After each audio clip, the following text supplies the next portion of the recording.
Okay, we're here with Lewis Central's head coach, Justin Kammrad. Coach, first of all, you guys were right there in the conversation to win a state championship at Lewis Central. You fell short against your nemesis, Harlan, but describe the year you had and the team now you have coming back in 2021. Yeah, we were pretty excited about the group that we had last year. They really stepped up to every single challenge. The year before in our state semifinal team, we lost 24 seniors. And so we had to replace a lot of different spots. And so a lot of young guys stepped up for us. Some of our kids that became juniors and seniors really bought into the program, really started to lead our program. And last year's senior class was really small, and we only had 10 kids. And so it was from that aspect to see our young kids step up and play the role that they did and put us in position to reach the semifinals for a third year in a row, just come up a little bit short. We as coaching staff are really pleased with that. And you've had a streak of Power 5 kids. I mean, what is the number of Power 5 kids Lewis Central has put out the last handful of years? I think it's been 7 straight years we've had a Power 5 football player, including our current class of juniors going to be seniors. And it's just been one of those things for us as a football program. We lean on those guys.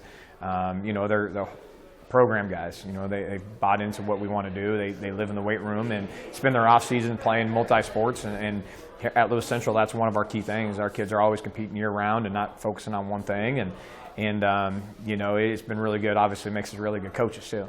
Yeah, and you mentioned 7 straight years. Hunter Deyo on the line, a 4-star on Rivals.com, one of the top players in Iowa for 2022, is going to be that next Power 5 guy for me. He's got a handful of big regional Big Ten offers.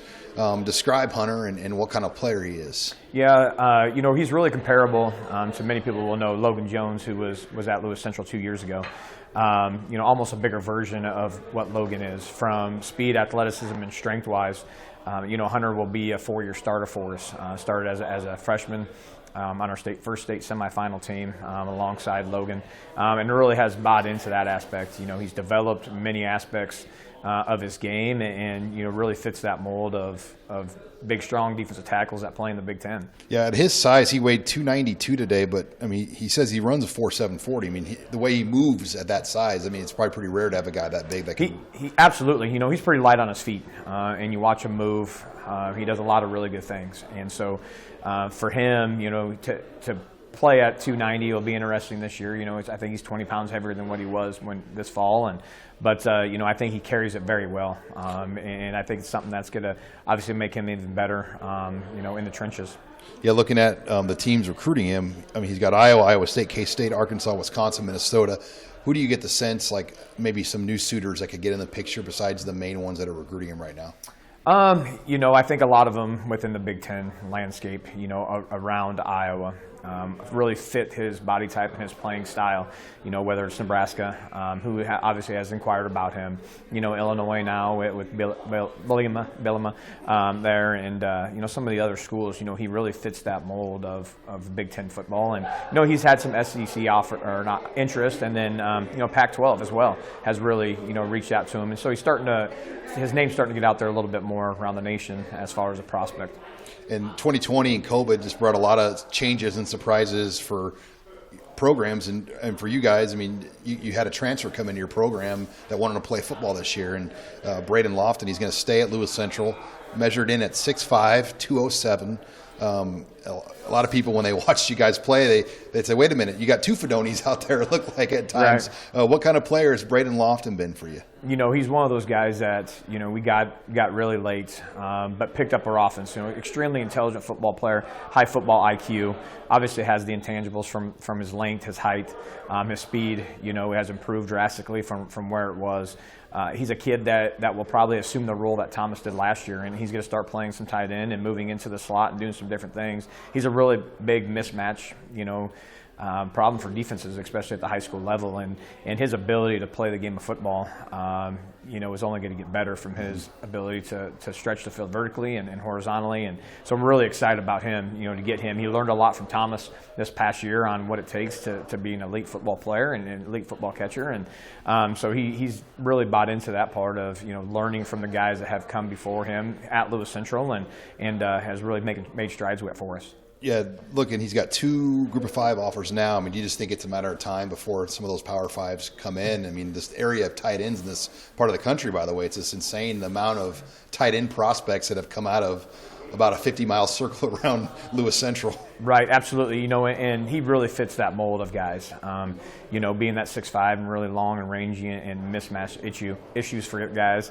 The biggest thing is how well he translates to that true tight end position. And we hope that, during this offseason that he's able to put on some more weight and then, show his ability to put his hand down, and to block some defensive ends and get in those positions to help his stock a little bit as a football player, because I believe he firmly can do that. And, he's received some interest from some of the big schools around here, and just, a matter of time, I believe, for him. And then you brought a number of other kids with you. I wanted to make sure we got a quick take on each guy. So I'm just going to kind of ask you about each one of the other guys, and just wanted to get a quick take on everybody. Let's start with Boston Hensley, 5'9", 165 today.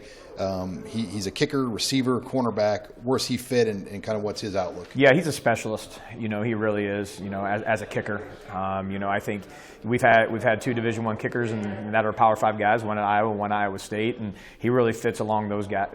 With those guys on his ability as a sophomore and where he projects.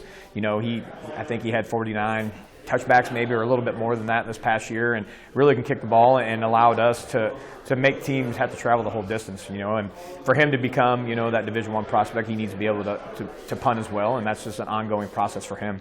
And then Nick Miller came in today at 6'2", 212, linebacker, D-end. Yeah, he's a tweener, and really has garnered some interest from FCS level teams, and really finding his true niche. He plays with his hand down for us in our 4-down lineman look, but he also will roll back as linebacker, and so he has that ability to play both positions.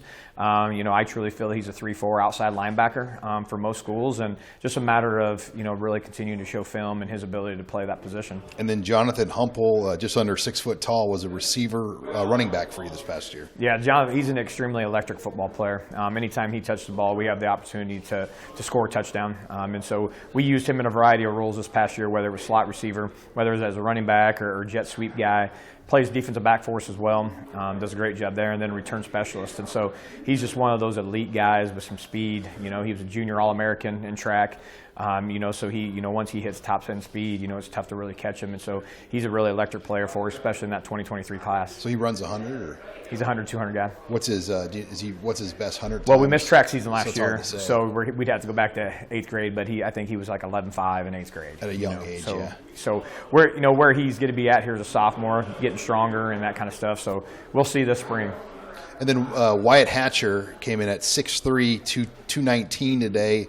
Another big, long linebacker for you guys. Yeah, he is. He's a kid that has really become a late bloomer.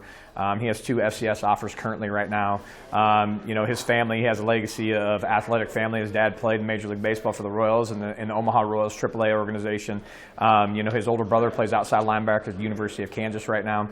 And he's really projecting at that same type of growth that his brother did. His brother went to Iowa Western for 1 semester and went down to Lincoln and ran a 4.4 and Les Miles said, "I want you." And so Wyatt's really that same type of kid that with some time and some more film can be a really good player for us. And he's just one of those guys that's has blown up and matured over time. And then Braden Kammrad obviously comes in as a quarterback just under 6 foot tall. What are you looking for him as a young 2023? Yeah, he had a really good year. He was injured early in the season, shoulder injury. Started our 4 playoff games for us, threw for over 800 yards and 12 touchdowns during that period of time. Really has developed, understands the game, and he just has to continue to develop, athletically, arm strength wise, and get out in the camp circuit. For a quarterback, you got to be out there all the time doing that. And he also plays safety. He is first team all district safety, and so being able to play multiple positions, I think, is something that's going to benefit him as well. And then finally, another 2023 came in at 6'1", 209.